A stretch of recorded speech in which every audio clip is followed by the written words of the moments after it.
Welcome to Art History 2. I'm Jennifer Evans, your professor. I hold a master's degree from Kent State University, and I'm actually an African art historian. I focus on the art of Africa and its diaspora. My background is in contemporary African art, but I have been teaching Art History 1 and 2 for about 10 years now. I love to travel and have been to many places to see art, including New York, London, Paris, Washington, D.C., the Dominican Republic, Germany, the Netherlands.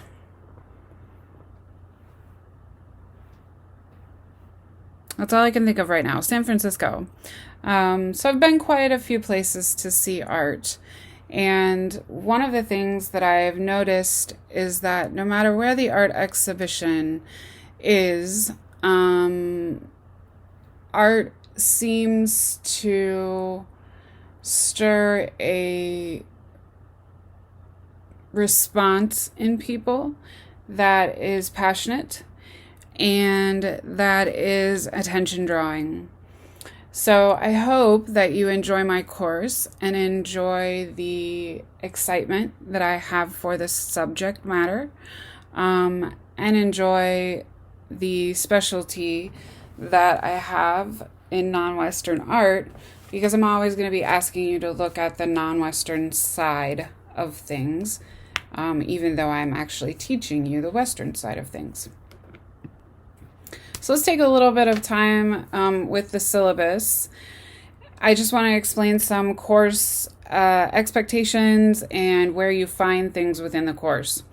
So the first thing I want to point out to you is on the very first page of the syllabus, you will find my phone number listed as a contact. It is my personal cell phone number. I put it on there because I want you to use it. I don't have office hours at Columbus State's campus, but because of COVID, nobody does. So if you need something, don't hesitate to pick up the telephone and give me a call. That's why my phone number is on the syllabus. I really do want you to use it. If you have a quick question, you can text me. When you text me, I appreciate it if you can identify the university that you go to and what course you're in. So this is Jim Davis. I take Art History 2 at Columbus State. That'll give me some frame of reference so that I'm positive that I'm talking to the person I think I am. I have actually given wrong information to someone before because I thought they were in a different class. So because of that, I just ask that you identify yourself when you text, so I don't accidentally give you incorrect information. Or you can call me. Please don't feel like you can't call because you're bothering me. You're never bothering me. I always want you to pick up the phone and call. It's why I give you my phone number. So learning outcomes. What are you going to learn in this class? Successful students will learn to identify works of art.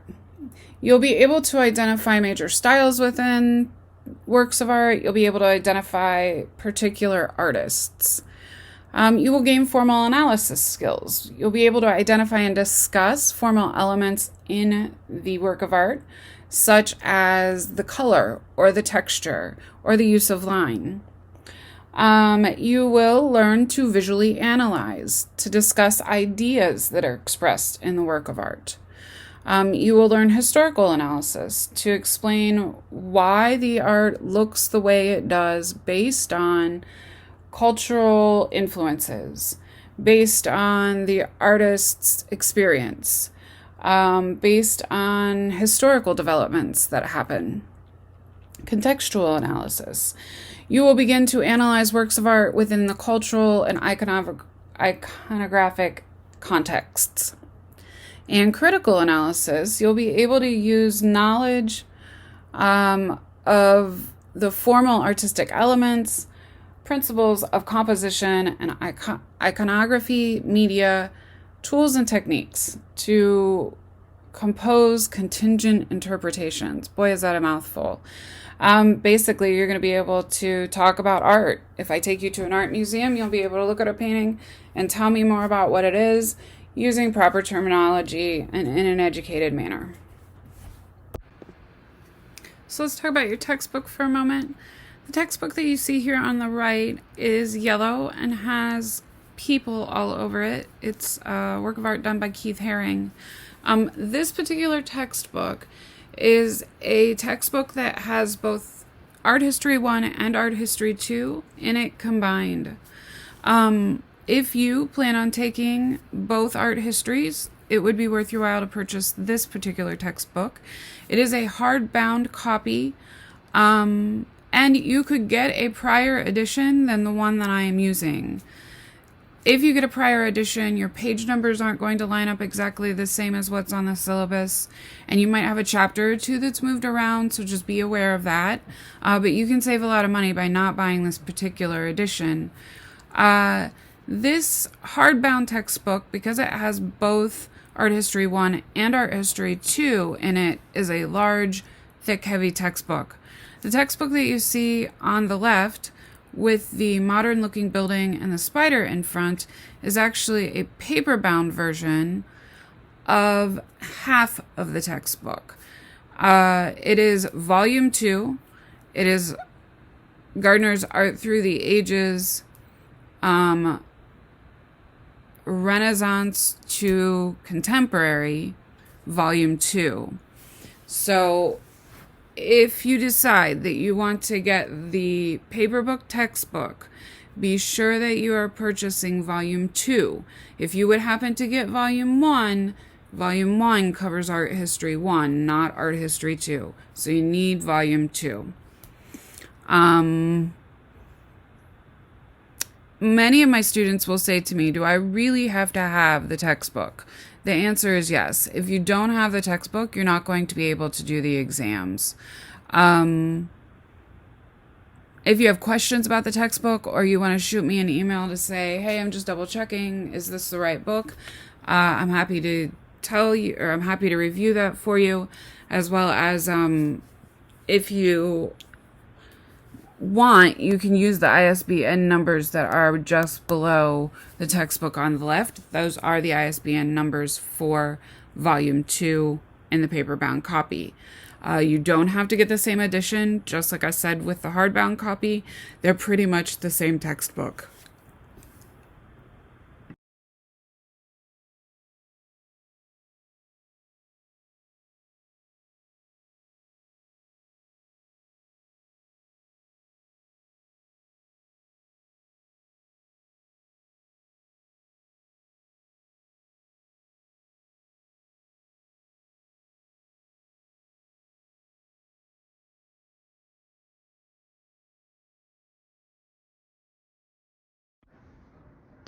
So most of my students want to know, how do I get a grade in this class?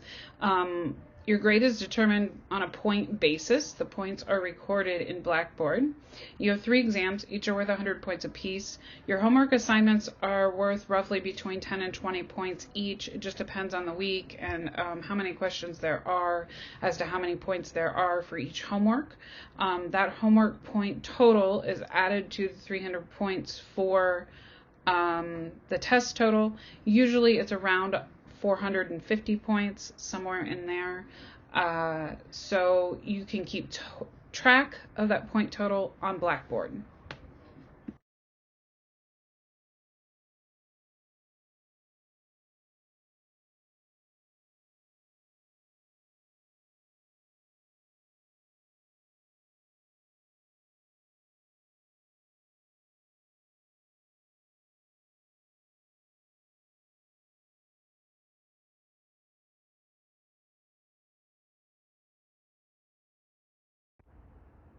Okay, so let's talk about classroom assignments. All assignments are due on Sunday at midnight. Because this class is taught asynchronously, that means that all assignments are due Sunday at midnight. It also means that I record lecture and post it online, and you may listen to the lecture at any time during the week.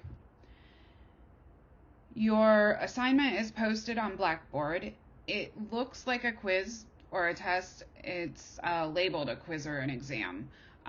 It's not timed, it's just an assignment. And when you add all of the assignments for the week up at the end of the semester, they total 150 points. So they're not quite as weighty as an exam. You only get one attempt at them. And of course you have to turn it on Blackboard because it's built into Blackboard. The answers to the assignments will appear in the feedback area after the assignment's due date. So if you don't go back in and look at the assignments and see what you did wrong or see what the correct answer is, if you got something wrong, you're not going to get as much from the assignment. So please do that. Go back in once the assignment's been graded after the due date and look and see what you missed and where you maybe needed to fill in a hole or two. Very important note here is that I do not take late work unless you prearrange an extension with me. I am pretty lenient about giving you an extension as long as you contact me within 48 hours prior to the due date. I will only grant you one extension per semester. The exams are a combination of essay, short answer, and multiple choice. They will be timed. So those of you who have disabilities, please contact me so that I can be sure to submit your exam through Disability Services. You always have until Sunday at midnight to turn everything in, but if you miss an exam, you will only be given the opportunity to make the exam up if you have a university recognized valid excuse for the exam. The thing that I am a very big stickler about is do not miss an exam and tell me you had a dentist appointment that day. You need to have a reason that was significant. Were you hospitalized for the week? Maybe your child was sick all week. Maybe you are overextended and you need an extension. But makeup opportunities for exams, once you miss the exam, will only be given if you have documentation for missing the exam. And the documentation needs to cover a substantial amount of days during the week. It can't just be that day I had a dentist appointment. It has to be substantial for the entire week. So just a note about homework. Homework is designed to help you critically think about the weekly material, not to test your comprehension of the lecture overall. The questions that you'll be asked, just because they're multiple choice, does not mean that they are not to further your understanding of the material. Especially the essay part is going to help you further understand the concepts and the material within, or the main concepts within the lecture. So just want to be sure that you understand that in the homework, we are not testing your comprehension of the lecture. We're helping you to further your understanding of the material. So there's a learning curve to it, meaning that you're not always going to get 100% on every single homework because they're designed to help you learn from the quizzes as well as from the lecture material. Students who tend to have 100% on every assignment struggle a lot with their performance on the homework. So I just want to warn you ahead of time. Homework is simply homework. It doesn't have to be perfect all the time, but you do want to put your best effort into it. So I'd like to take a minute and talk about the examinations. They're designed to actually test your comprehension of the weekly materials. So those typical essay or the typical multiple choice questions that you get will be those ones sort of similar to your textbook questions, the ones that ask you, your understanding of the material. There are a few things that you need to pay attention to in terms of the exams. You want to pay attention to the review sheet. You want to have that completely filled out, have your notes based on the review terms at your disposal when taking the exam. It is a timed exam, so you get, I think it's like 180 minutes to take the first section and maybe 90 minutes to take the second section. The two sections are timed independently of each other. In the multiple choice section, if you have to look up every answer, you will not get the exam finished. So having the review sheet filled out and having notes that pertain to the review sheet terms is really important when you go to take the exam. I will record a review session and post it online the week that you take the test. And you want to watch it before you take the exam. Don't watch it during. You need to watch it ahead of time, take notes from it, and be sure that those review terms have been noted in your notes. There are two sections to the exam. I just began to explain that to you. Let me get a little bit more into that. They're part 1 and part 2, or part A and part B. Those two parts are timed independently of one another. Part A is multiple choice. It's usually 25 questions. They're worth 2 points apiece. Part B is the essay portion of the exam. That essay portion of the exam is timed. There are usually 5 or 6 questions. You need to be more detailed in your answers there, as descriptive as possible. You will absolutely positively need a textbook for part 2 of the exam. I have so many students every semester who say, did I really need to buy that textbook? The answer is yes. If you call me and say I didn't buy a textbook, what do? I will tell you, sorry about your luck, you better get yourself a textbook.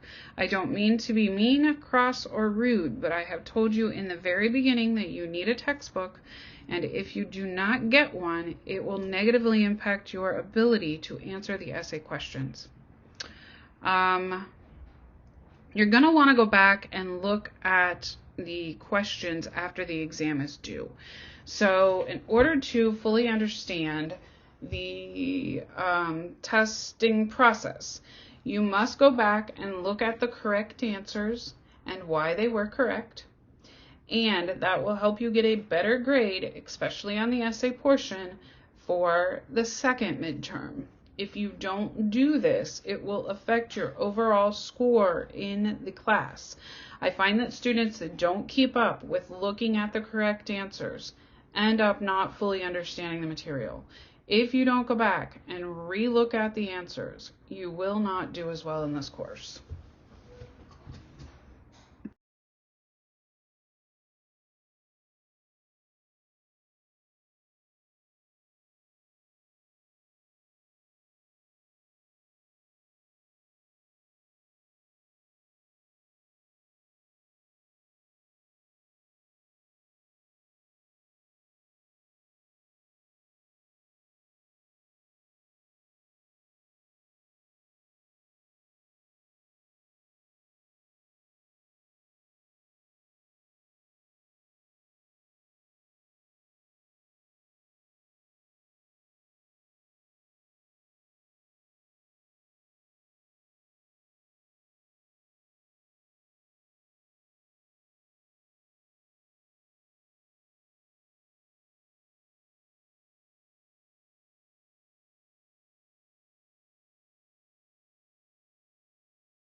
Exams have a combination of question types, just like the homework, and they are timed. You'll have until Sunday at midnight to turn in the exam, just like your homework. You'll only get one chance on the exam. It's forced completion, so you want to be sure that you have a comfortable place to work on the exam where you can devote all of your attention to what you're doing. If for some reason you get interrupted while you're in the middle of doing the exam and you leave the computer for too long, the exam will automatically submit for you. Makeup opportunities for examinations are only worked out with a valid university recognized documentation, meaning that you have to be able to prove to me why you were out for the entire week or why you couldn't do the exam for the entire week.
So this slide is just to remind you about my policies in terms of late work. All assignments are due on Sunday. There is one exception to that, and that is the final exam. The final exam is typically due on a Tuesday, Wednesday, or Thursday. You absolutely need to pay attention to that. If you fail to turn in your final exam, I cannot go back and open it up for you. Grades are due at a certain time, and I set that final exam due date at a certain time so that I can get your grade in.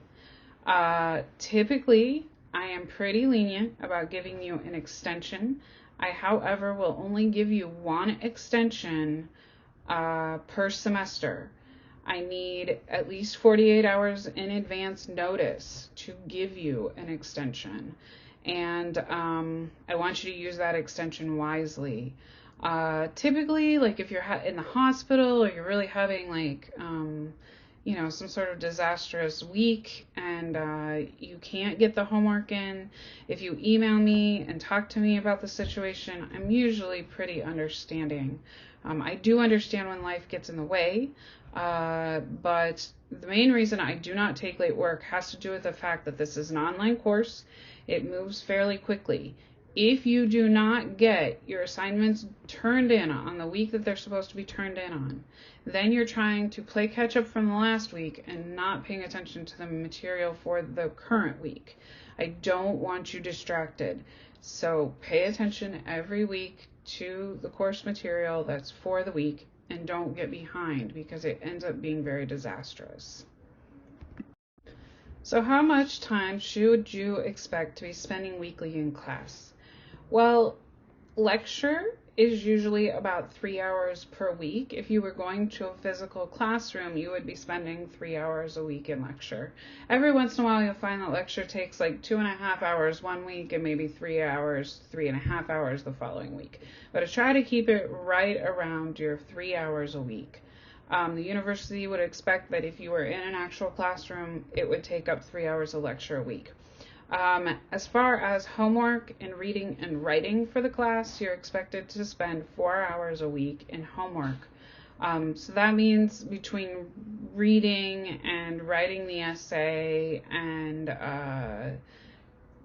doing the multiple choice homework, you should be spending about 4 hours. And that's kind of a lot. So I would say some weeks are going to be lighter than others. Some weeks are going to have essays and some aren't. The essay portion of the homework is very important. Do not skip those essay questions. They help you practice for the essay questions on the exams. Okay, so let's talk a little bit about assignments. So class is organized into weekly assignments, and if you follow the assignment calendar, you'll see every single thing that's going on for the week in the class. This assignment calendar is really your Bible for the class as a whole. We follow it to a T. If we get off course, then I will modify the assignment calendar, but that is something that rarely happens. If I modify the assignment calendar, I will date stamp that in the section on Blackboard so that you know you need to look at it. Class is organized into weekly assignments, and typically we work on one chapter per week in the textbook. You have an assignment on Blackboard to complete every single week. We did just go over that, but I'll go over it again. The weekly assignments are intended to push your critical thinking skills. I have lots of students who get very upset when they lose points, a few points here and a few points there on their weekly assignments. They want everything to be perfect. If you are that person, please note that it is my goal for you to get a perfect score every single week, unless your critical thinking skills are just off the chart and you've really, really put a lot of thought into your answers. Your homework assignment for each week will have a couple of different activities in it. It'll have some multiple choice, it will have some short answer, and it might have some basic essay writing. The reason I ask you to practice all of those skills is because on the exam, you're going to see all of those type of questions. So For the weekly homework assignments, I'm asking you to delve deeper. Think more critically about the particular subject matter at hand. And sometimes in the weekly homework assignment, I will ask you to do a little research. Those questions that I ask you to do a little more research or to dig deeper, you want to put some effort into showing me what it is that you found in your research. They're not intended for me to give you feedback in an English style, essay style manner. They are intended for you to learn how to research and dig deeper. As long as you've found the information and relay the information to me and you've cited your source, that's the only thing I ask. I'm not going to edit your work and say you need periods here and commas there on the weekly homework assignments. It's just it's not helpful for you. It makes you feel picked apart, and it defeats the purpose of the whole writing process in the first place. Some helpful things to note. I'm here to help you always, so when you need help, please reach out and ask me for it. I ask that you show courtesy and respect to your peers within the course, as well as to me, your instructor. If English is a second language for you, please let me know. It makes a difference when I grade your essays.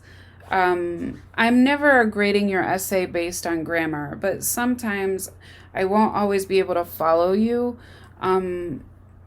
if you've rearranged verbs or something like that. So it helps me to know if English is your second language. I ask that you take substantial notes during each PowerPoint presentation so that you cement the concepts within the PowerPoint presentation that we're trying to go over. But also, taking notes will help you in the exam. You may refer to my presentations until I release the exam. Once the exam is released, all presentations close. Please contact me if you don't understand an assignment or an instruction. And you'll need to contact me in time for you to still turn your assignment in by the posted due date. You do have access to a lot of digital images here, and you have access to my intellectual property.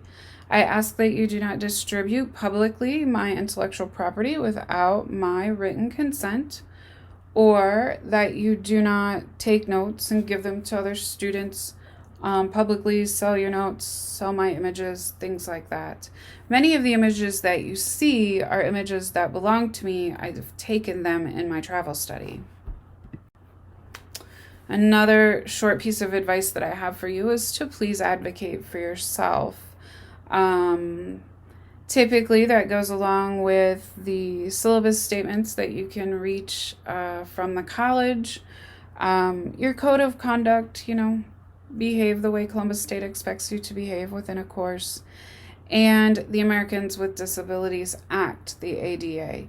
If you have a disability of some sort and you have special accommodations, please bring it to my attention. And if you have special accommodations for a test where you want to take the test in the testing center because they have equipment that you need to use, please make me aware. Attendance is a necessary thing. I ask that you come to class by logging into Blackboard 2 to 3 times a week. While we don't actually meet for a set number of hours, you going into Blackboard 2 to 3 times a week is your attendance in this course. To access the course, you're going to go to courses.cscc.edu and log into Blackboard. You can also get to that link through Columbus State's main website. In the far right-hand side of the page, you're going to see a box that says Courses, Quick Links. You will then pick the link that I have displayed here from that box in order to go to our courses homepage. If you have trouble accessing our course, you can call 614-287-5050. That gets you to the Columbus State Help Desk, and they will walk you through accessing our course. So let's talk a little bit about attendance reporting. The college requires me to report your attendance to this class. So you ask me, well, this is an online course. How do I attend an online course? You attend an online course by doing your homework. College policies tend to say as long as you do one assignment, that means you've attended the class. This is not the case. One meet and greet assignment, only one assignment, does not count for your attendance, especially if it is the very first assignment. You absolutely positively must do at least 2 in the first few weeks of class to prove that you are attending the course. Throughout the class, if you just decide to quit showing up, I have to report that to the college. They require that I report attendance 3 times total within the semester. What does that mean in your end? If I report that you have quit attending class, it's marked in your financial aid, and I think it affects your financial aid. I'm not exactly sure. You'd have to ask your financial aid policy officer. But it does cause sort of a chain reaction of problems for you. So just be sure that you are doing your weekly homework, because if you are not, you may end up getting reported for non-attendance. Now, does that mean if you miss a week, I'm going to report you for non-attendance? No. It would have to be 3 and 4 weeks in a row. But let me make it very clear to you that doing one assignment that is a meet and greet assignment does not count as attending the course. Once more, I am reminding you that I do not take work via email, and I don't take late work. Most of the class's policies are in the syllabus. The syllabus really is your Bible for the next 16 weeks in this course. If you feel lost at any point, please go back to the syllabus. Let's go over the assignment calendar a little bit more thoroughly here, because it is so very important for your success in this course. So if you start on the far left-hand side, you see that the week is listed and the dates. So week 1 corresponds with January 18th through January 24th. On Blackboard, it corresponds with the syllabus. The week 1 is labeled week 1, January 18th through January 24th. The next box tells you what the lecture topic is for the video. So Proto-Renaissance, International Gothic Style, and Late Medieval. Usually you're going to have 1 video per week. When we get into some of the later chapters, they are shorter videos. So I go over Cubism and Cubism only. It takes about 15 minutes, and you can watch them sort of in pieces so that you don't have to spend hours sitting there watching one presentation. The next box is your assignment for the week. Basically, I have arranged homework into a weekly assignment that is on Blackboard. We talked about that. So you're just going to go on Blackboard, do the weekly homework assignment. That's all you need to do. Some of the questions in the weekly homework assignment will take place of your research paper. Those questions, and I will label them clearly, are questions that are there for you to do research. So just note that there are going to be a variety of different style questions in each homework section.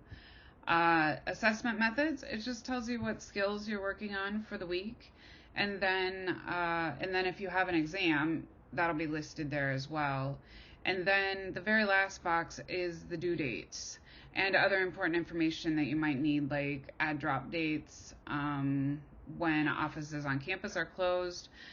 Because this course has no actual meeting times, because of COVID, it's the campus closure information isn't as important to you, but I still listed it. And then, of course, homework week 1 and the due date. The only exception to the due dates of everything being due on Sunday is the final exam. The final exam is released on a Monday. You have to have it back by a Wednesday night at midnight. All right, this is the end of us going over the syllabus together. If there is something that you don't understand, please reach out to me through text or through calling me or email. Any of those methods are fine. If you email me and I don't get right back to you, please re-email me. I may not have gotten your email. I hope that you enjoy this course. I very much look forward to working with you together this